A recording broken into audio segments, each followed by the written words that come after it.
It's great to be here. I am, as the President has said, Ted Poe from Texas.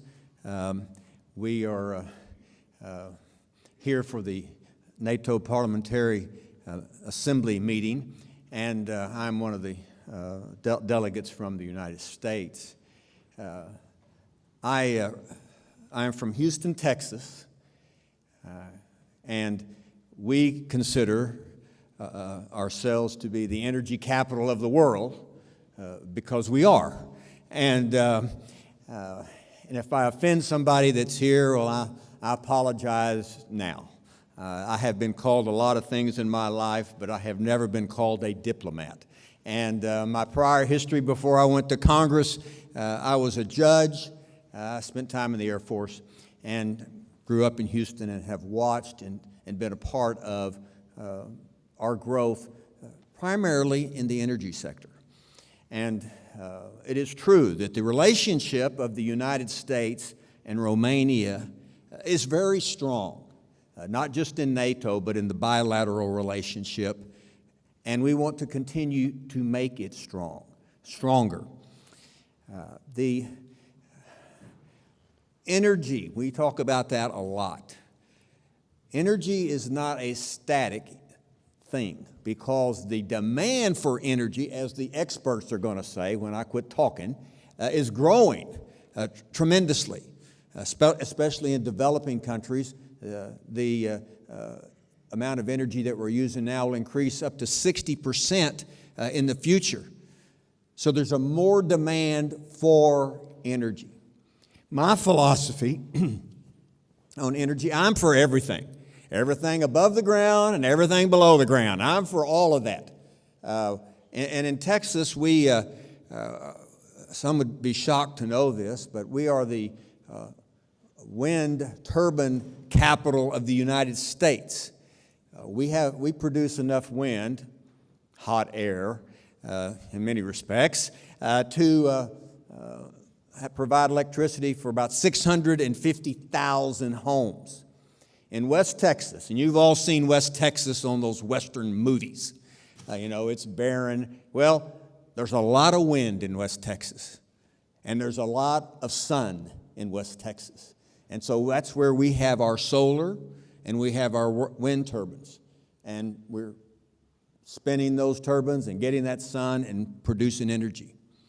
But we have also immediately something that we would have never thought about just a few years ago, and that we are able to develop and bring energy in two areas that people thought would never happen.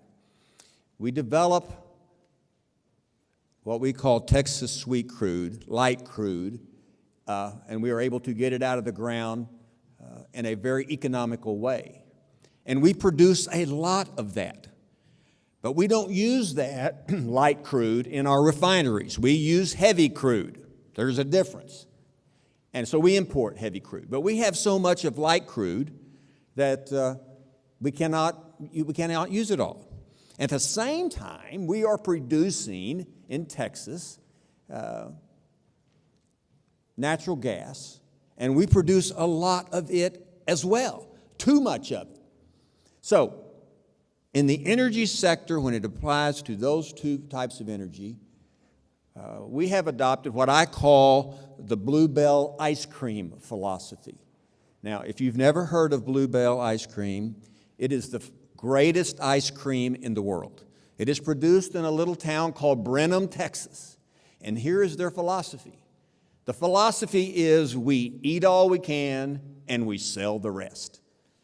That is the philosophy that I think that the United States has when it comes to light crude and natural gas. We use all we can, then we want to sell the rest. And we do. And we're starting to sell it. Liquefied natural gas, a new phenomena, headquarters of Cheniere's in Houston, Texas. We are exporting that. And I'll not talk too long, Texans talk slower, so we should get more time, to say the same thing that everybody else. Anyway, Houston is our economy, third largest city in the United States, is based upon the port of Houston. You've probably never been there. But the Port of Houston is responsible for 50% of our economy. 50%. And we are primarily an export stuff. We sell stuff and trade it all over the world. And it's not just fuel, it's other things. So we export out of the Port of Houston, and we want to export to anywhere we can. And let me just be specific about one type of energy. And this applies to other parts of the country as well, not just Texas. But on natural gas, we want to be able to export it, and we do right now, to European countries and give Europe an alternative to Gazprom. And there's two reasons for that.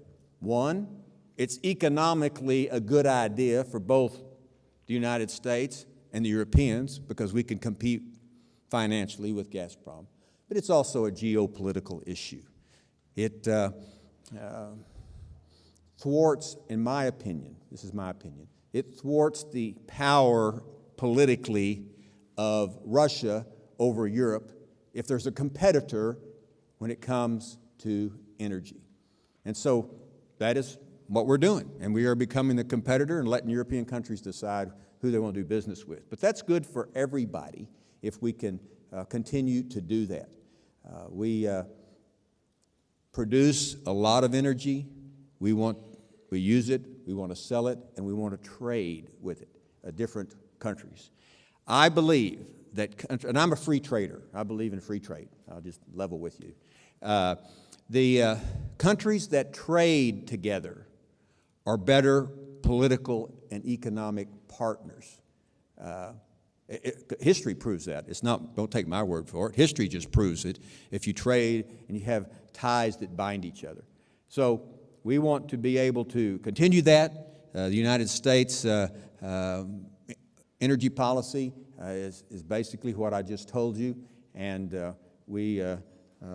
like I said, we want to use all we can, sell the rest, and we want to have partnerships with sturdy countries.